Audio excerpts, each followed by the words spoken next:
The Taco Group. I've been a member of the Taco Group since its founding 14 years ago. Our goal? The design, building, and incorporation of the still conceptual city of Taco. The Taco Group's members are Skylar, Madison, Riley, Ashlyn, and myself. Shelby quit a few years back, and Peyton, well, Peyton we tossed away like a melon that was crowding the fridge. We are utopists, and our project is steeped in adventure. We have no use for the waterlogged. Our progress, you ask? Here is what we've made concrete. Number 1. The leaves of every tree meticulously tooled to reach a neon red, then lacquered like they're alive. Number 2. A relief mural of the Eye of Horus in intricate layers of crepe, the contrast so subtle those who claim they can see it are lying. Number 3. Various ideas about sewage systems and choices of cuisine. We have yet to reach a consensus on any of these ideas, and they've been an endless source of argument over the past 14 years. Yet still, these ideas exist, their mere existence implying manifestation, and though, as of now, they hover above us and shimmer, there is a hardening around their edges. We all can sense it, a tension of tooth on tooth, as when one tends to grow bitter with age. There was a time when, though I hesitate to admit it, I wielded more power within the Taco Group. This was when we still held the meetings in my kitchen, and I would set up a little buffet. Ceramic bowls of beef and shredded cheese and ice-colored onions. This is the way we will build our city, I told the others, bowl by bowl, solution by problemless solution. Where are the tortillas? Peyton once asked. I don't even know where to start if there isn't a tortilla in my hand. The rest of us knew exactly where to start. Currently, I'm developing the timber of the streetlights, a task over which I ought to have complete control. I'm designing them to be as dim as possible, leaving the citizens of Taco free from the oppression of relentless light. This work reminds me of my former career as a journalist, the careful selection and arrangement of words, the obscuring of facts so as to fleetingly encounter the truth. The newspaper office. That was where I met Chase, so oat-faced and gentle, little did I suspect the blinding heights of his appetite. Thankfully, journalism is one institution we needn't worry about for Taco. Today the Taco Group met at Madison's house. As I watched her pour coffee, my eye was caught by her forefinger, a glimpse of blood where the flesh separated slightly from the nail. I thought of the leaves we've created for the trees of Taco, how their cheekiness seemed to be captured there in that gap. She saw me watching her, and asked after Chase. He's fine, I told her, realizing his dreams as usual. Can you believe the erotic promenade is in its 7th year? Madison paused to drink from a battered paper cup. Yeah? Good thing he has somewhere to go to get that out of his system. Things rarely go well for Madison. She's rapidly becoming the new Peyton of the group.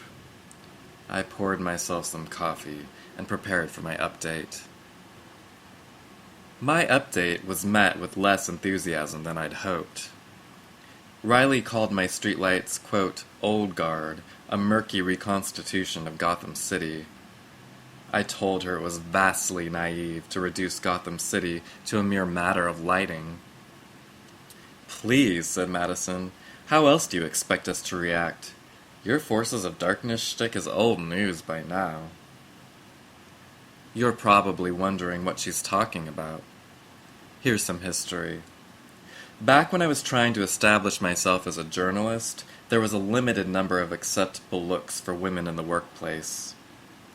One of these was the severe look, and, being a broad-shouldered girl, this was the look I chose. Darkened lips, simple black skirt set, hair slicked back in a bun. Chase's nickname for me was Draculette. Vampires were big then, and this is the look I stuck with. The irony is that I find blood rather mundane, unless it's shed in the interest of Taco. These days, though, sadly, it feels like a stretch to say I'd kill to raise that city. Our meeting concluded with a brief Harusian prayer, and I took the elevator back down to my apartment and began to unbutton my blazer.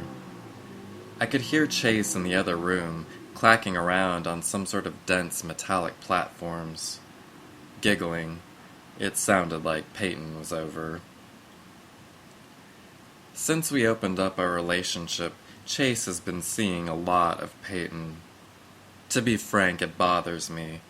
I don't think Peyton ever truly cared for Taco so much as she cares for Chase. When she's in the house, entire conceptual blocks of Taco fled with bleach and dissolve. They say that melons were once smaller and denser with nutrients. I took off my blouse and took off my skirt. I unclasped my bra and rolled my nylons down and over my feet. Nudity is much more liberating now that we live in an era where it's been so utterly stripped of its sex appeal. I stood at the window and looked out, studying the ravaged streets of this city, something I rarely do. I could see the shell of the newspaper building where Chase and I once worked. The pit where once stood the taqueria we'd often meet at for lunch. I tried to summon a vision of Taco, the city as we'd all been striving to manifest it. I tried to let it clatter back into the room and fill in the bleached out gaps. But the leaves were all barely pinkish. The Harusian Plaza had faded back into the paper from whence it came. I heard the fridge open and turned to see Peyton, equally naked, her stacks of flab bathed in a food blue light. "I see you still don't have any tortillas," she said. I fixed her with a look of disdain. "I see you still have trouble working with what you have." Peyton straightened herself and licked some sour cream from her thumb. "I've made it this far, haven't I?" she said. As discordant as the taco group may be, now would have been a nice time to have the other ladies around, hunched over the counter, scraping the remainders from ceramic bowls. Even Madison. Yes, even Madison, with her sluggish lack of vision, could have helped me conjure a useful place to dispose of the less desirable citizens of Taco. Madison, unlike Peyton, is unbearably cruel. I could hear Chase clacking around again behind the wall. Sighing, I locked myself in the bathroom before he had a chance to clack out into the kitchen and mince. Next week, the taco group meets at Ashland's, and she's promised to have a fairly fresh platter of crudité. Crudité.